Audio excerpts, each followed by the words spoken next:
আসসালামু আলাইকুম। ঘুরে আসলাম কাপ্তাই লেক রাঙামাটি থেকে। আমরা দেখেছি আদিবাসী বাজার, লেক প্যারাডাইস পিকনিক স্পট এবং কাপ্তাই লেকের বিভিন্ন অ্যাঙ্গেল থেকে বিভিন্ন ধরনের সৌন্দর্য আপনাদের দেখাবো শুরু থেকে শেষ পর্যন্ত এই অসাধারণ জার্নি। সাথে জানাবো কিভাবে কম খরচে ডে ট্যুর দেওয়া যায় অথবা রিসোর্ট বা লাক্সারিয়াস বোটে রাত্রিযাপন করা যায়। তো দেখতে থাকুন এই পুরো ভিডিওটি। আমাদের যাত্রা শুরু হয়েছিল কুমিল্লা থেকে। আমরা সরাসরি কাপ্তাইয়ের বাস না পাওয়াতে শ্যামলী বাসে 350 টাকা করে চট্টগ্রাম চলে যাই। একেখান বাস স্ট্যান্ড থেকে 500 টাকা সিএনজি রিজার্ভ করে চলে যাই লিচুবাগান। লিচুবাগান থেকে জনপ্রতি লোকাল সিএনজিতে 40 টাকা করে চলে যাই কাপ্তাই। চট্টগ্রাম থেকে লোকালি আসতে চাইলে কাপ্তাই রাস্তার মাথায় আসতে হবে।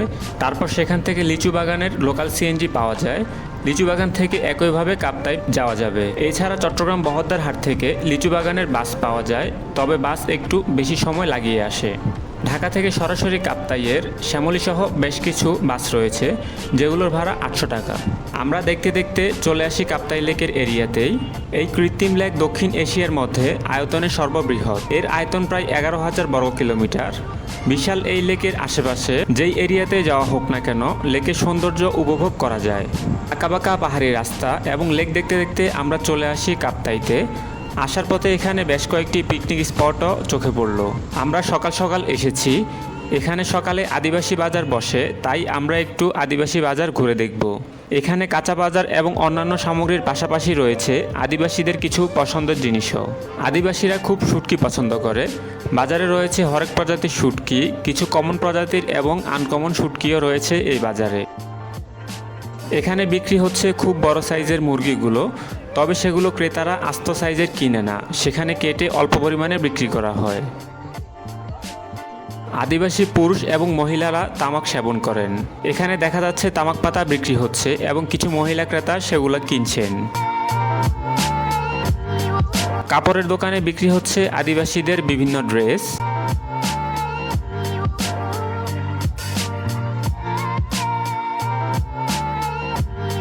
বাজারের সাথেই রয়েছে জেটি ঘাট। আমরা ঘাটেও কিছু সময় পার করি।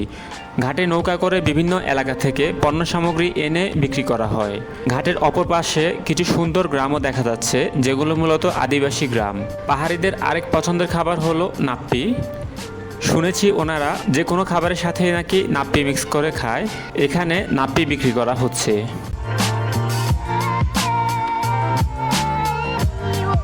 সকাল সকাল ভালোই রোদ উঠেছে, তাই আমরা কিছু পাহাড়ি আখ নিয়ে নেই।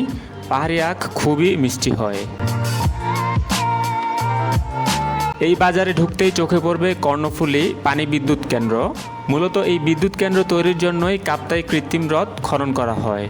শুনেছি এই বিদ্যুৎ কেন্দ্রের ভিতর খুব সুন্দর এরিয়া, তবে এখানে সর্বসাধারণের প্রবেশের অনুমতি নেই। আমরা এবার 100 টাকা দিয়ে সিএনজি রিজার্ভ করে চলে যাই নেভিগেট। সেখানে সামরিক বাহিনীর 2টি পিকনিক স্পট রয়েছে, একটি লেক প্যারাডাইস এবং অন্যটি লেক শোর।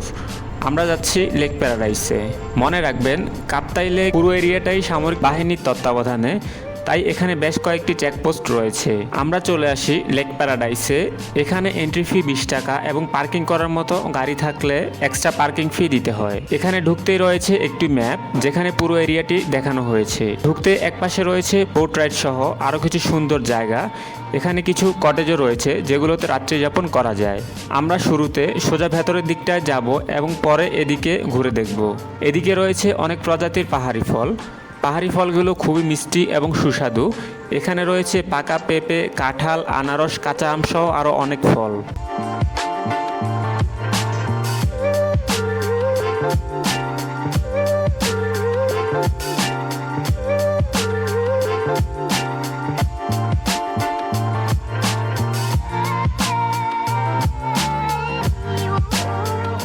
আমরা এপ্রিল মাসে গিয়েছিলাম, তাই লেকের পানি খুবই কম ছিল।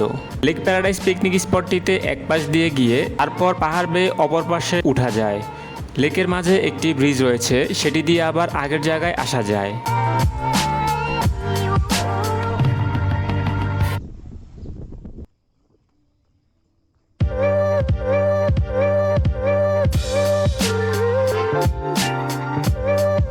এখানে উঁচু নিচু পাহাড় রয়েছে, কিছু দোলনা সহ বসার স্থানও রয়েছে বিশাল পার্কিং এর ব্যবস্থা এবং লেক দর্শনের খুব সুন্দর স্পট, যেখানে ভালো কিছু ছবিও তোলার মতো। কাপ্তাই লেকের পুরো লেক জুড়েই রয়েছে পাহাড়। এই পিকনিক স্পট সহ অন্যান্য স্পটগুলো মূলত পাহাড়ের উপর।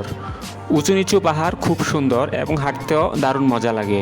এখান থেকে চাইলে বোট ভাড়া নেওয়া যায়, অবশ্যই দামাদামি করে বোট নিতে হবে।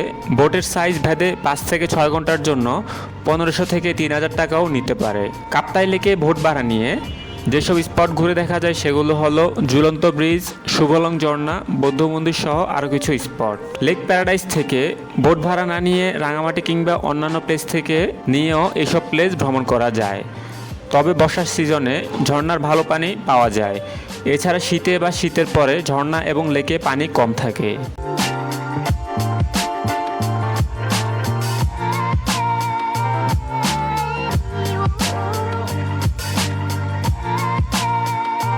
এবার আসি রাত্রিযাপন কোথায় করবেন। লেক প্যারাডাইসে কিছু কটেজ রয়েছে, তাছাড়া লেক শোর রিসোর্টটি খুব সুন্দর। সেখানে রাত্রিযাপনের প্যাকেজ 7000 টাকার মতো পড়বে। লেক শোরের মূল আকর্ষণ সেখানে লেক ভিউ, সুইমিং পুল। সেখানে রাত না থেকে ডে প্যাকেজও নেওয়া যায়। এছাড়া আরও কিছু রিসোর্ট রয়েছে যেখানে রাত্রিযাপন করা যায়। আরও একটি অপশন হলো হাউস বোট। যাদের ভালো বাজেট রয়েছে এবং কাপল কিংবা পরিবার নিয়ে 2 দিনের জন্য লেকে কাটাতে চান, তারা কয়েকটি হাউস বোট পেয়ে যাবেন, যেগুলোর ফুল প্যাকেজ 7000 থেকে শুরু করে 15 থেকে 20,000 টাকাও হয়ে থাকে।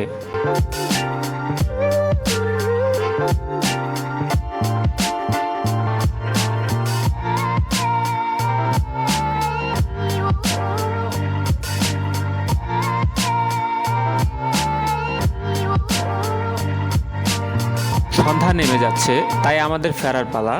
আমরা সারাদিন লেকের পাড়ে থেকে এবং পাহাড়ে সময় কাটিয়ে এবার বাড়ির দিকে ফিরছি। আমার ভিডিওটি দেখার জন্য ধন্যবাদ।